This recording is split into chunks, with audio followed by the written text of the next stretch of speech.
Intimidating, all that to come for you, but we're going to start with today's programme. Bury Football Club, formed in 1885. They joined the league way back in 1894, and this week, despite all that history, they were thrown out. Bury Football Club's been expelled from the English Football League. It's just an absolute tragedy, and we just feel as if we've been tortured. Running wild through my mind that I can't sleep tonight. I came down to the ground the day after the expulsion and I just wept. I want my football club, and that's been taken away from me and everybody else here. Blame starts with Stuart Day by overspending, spending money we didn't have, taking loans out what we couldn't pay back. He got rid to a person who has no football interest whatsoever, a known asset stripper. I never went to Bury. It's not a place I frequented, so you know, for me to walk away from Bury and never go back is a very easy thing to do. I didn't even know there was a football team called Bury, to be honest with you. I'm not a football fan. If you look at the number of companies that Steve Dale has had liquidated, no person in their right mind would think he was the right kind of person who should own a community football club. It's just frustrating. There's got to be tougher rules and regulations on when owners take over football clubs. Myself, along with a lot of the other guys from Bury, haven't been paid since February, March time.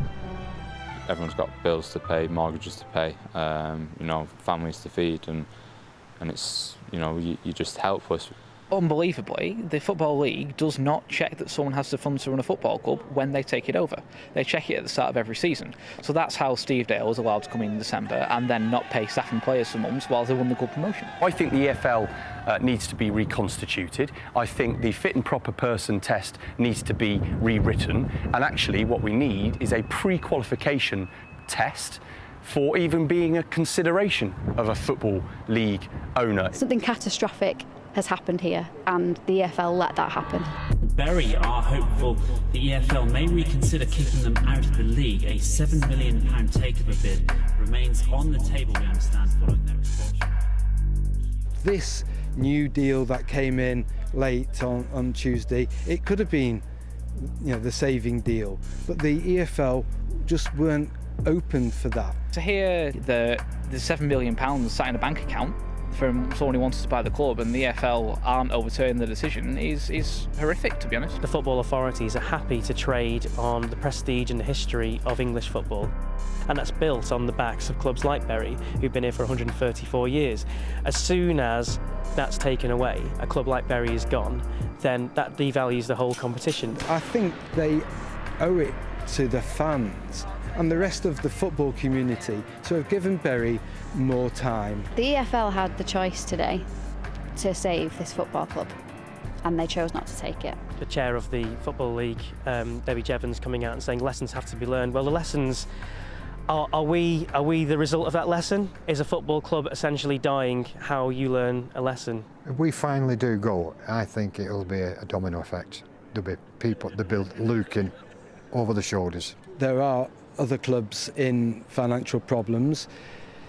Unfortunately, there's not enough money being passed down the leagues. It's an easy thing to allow someone like Bury to go under because the ripples will be, as far as they're concerned, short term. The amount of people affected, as far as they feel, will be small. The texture of Bury Town is based upon Bury Football Club. And so I don't understand how an organisation that does understand what this means to fans and what this means to this town could expel this club from the Football League with owners waiting in the wings. It's a game I've loved all my life, but it's a game what, if we go, it's a game I'm finished with. Bury has its place in Britain and has its place in history, but without its football team, you wonder where Bury's future would lie. We need Bury Football Club. This town needs Bury Football Club. I'm actually devastated. It's like losing an old friend. The Football League props up with the Premier League, and it's only a matter of time if the people at the bottom start burning, the people at the top will start to choke soon enough, and we won't be the last. It is really sad, isn't it? And a huge response to that story this week. And we should say that we did ask Debbie Jevons, who's executive chair of the EFL, to come on the programme, either be on the sofa or we'd send a camera or send her to one of our studios anywhere across the UK, and she said no. So they don't want to talk about it today, but we will talk about it today. And you watch that, Dion, and you see how raw that emotion is. And ultimately, it's a really sad footballing tale for all those fans and for anyone who's got any association with Bury over the years. Yeah, because while we were watching that, me and Liam are chatting about, oh, yeah, I played down reserve games there. You've played there many, many times.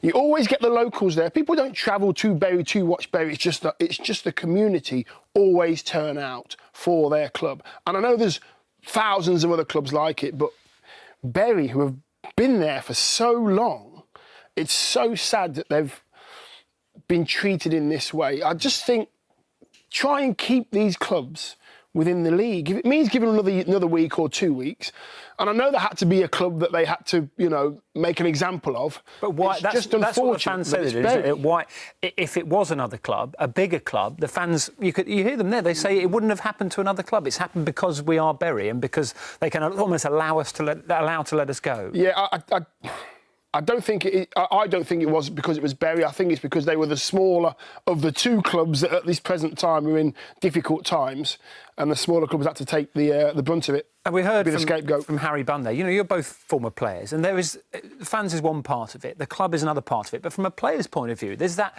uncertainty. I mean, that must be really difficult for those players to go through. Of course. I mean, Dion was saying before, it's don't realise that it's not just the public that are affected. These players, these lower league players especially, have mortgages to pay. They haven't been paid since February, and quite a lot of them may have fallen into debt because of that. But it's such a sad situation, the way the club's being run, the way businesses, the way owners come into football clubs now, and for them it's about a business. For football fans, it's about success on the field, and that's maybe different from how certain businessmen want to come in and run a club. And unfortunately, that's the way the club's gone.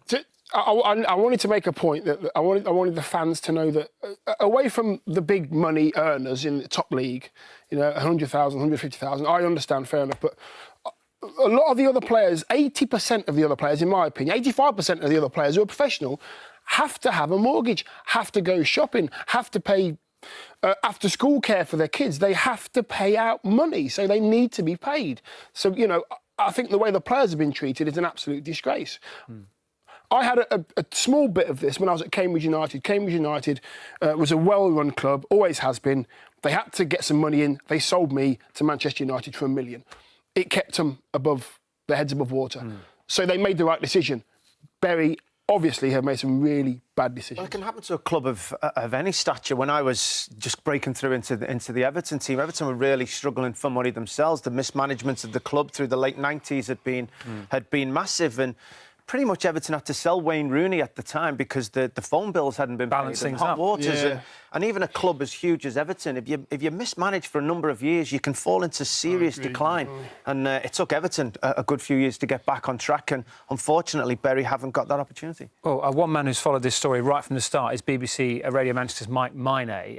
Today's at the Premier League champions Manchester City, who face Brighton. That's a game we'll talk about a little bit later on. But Mike, thank you so much for coming on and talking to us about this today, because you were at Gig Lane on Tuesday night.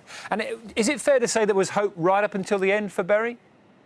Yeah, there's been hope throughout, really, Dan, in terms of from last Friday's midnight deadline when there was news of CNN Sporting Risks buying Bury in a weekend of optimism. The supporters group Forever Bury were thanking fans at Gig Lane over the weekend. And then, of course, 4 p.m. came and an hour before the Tuesday deadline the EFL gave, and CNN pulled out, and then there was disbelief. But then in the hours up to the EFL statement, we heard of buyers going in, fresh bids, emails sent to the EFL in a hope that something would be restored. And the Bury fans had a feeling by 11 o'clock that perhaps they'd be given a 24-hour extension. Of course, though, we learnt that wasn't the case. And when hope seemed lost then, there is now renewed hope. There's a legal team at Bury Football Club working to try and find a route around this, and fans are just hoping. Last night in a statement, Steve Daly even said, we've been expelled for this season, which sort of implied that perhaps next season they'll be allowed back in. So fans are clinging to everything they can. It is a historic football club, one that I've got to know so well over the last few months. And again, they're just hoping, if nothing else, maybe they'll be allowed into League Two next season. But judging by the EFL stamp, that's very unlikely. I want to just ask you about the EFL, because as we said, Mike, that they wouldn't come on. I suppose their argument would be that clubs have to live within their means. Well, that's it, exactly. And what they'll say is they repeatedly gave Bury and Steve Dale opportunities, whether that would be proof of funds, although Steve Dale will say he provided everything they asked for. And it sounds harsh, but the original deadline of Friday midnight 8 days ago was for the original buyout. And the only reason Bury got an extension was because they wanted to work exclusively, as the EFL said, with CNN Sporting Risk. So they weren't really open to any other bids. And then we asked them on Wednesday about the other offers that had come in overnight for Bury Football Club when they'd expelled them from the league. And they said, well, it was simply too late. And no emails were on the table, but no real offers. So they struggled to get anything over there. But, you know, they gave Steve Dale plenty of time, whether it was the 2-week deadline notice, whether it was all the time before that they were saying they helped them. It was plenty of time, and the EFL stance is harsh but perhaps firm. Martin, briefly, some better news for Bolton, who are another club in a precarious position. Yeah, absolutely. Finally, this week, their takeover got completed. We knew for some time that it would be Football Ventures as the team as the buyers to take over at Bolton Wanderers, backed by local businesswoman Sharon Britton and the former Pink Floyd drummer Nick Mason as well. A long process, much longer than we thought. We were told originally weeks and not months. Paul Appleton, part of the administration team, said it was the most difficult job he's ever had to do in terms of getting the Bolton sale over the line. They've got to act quick, though. Transfer deadline's on Monday. They need a new manager and they need new players as well. Jack Hobbs signed last night. They're going to need a lot more before the transfer deadline. Mike, thank you very much for updating us. That's brilliant. And Bolton, of course, they play Gillingham this afternoon. They're on minus 11 points we're talking about there. And only 3 teams, worth mentioning, will be relegated from League One this season because, of course, Bury have been expelled. Now, Bury and Bolton have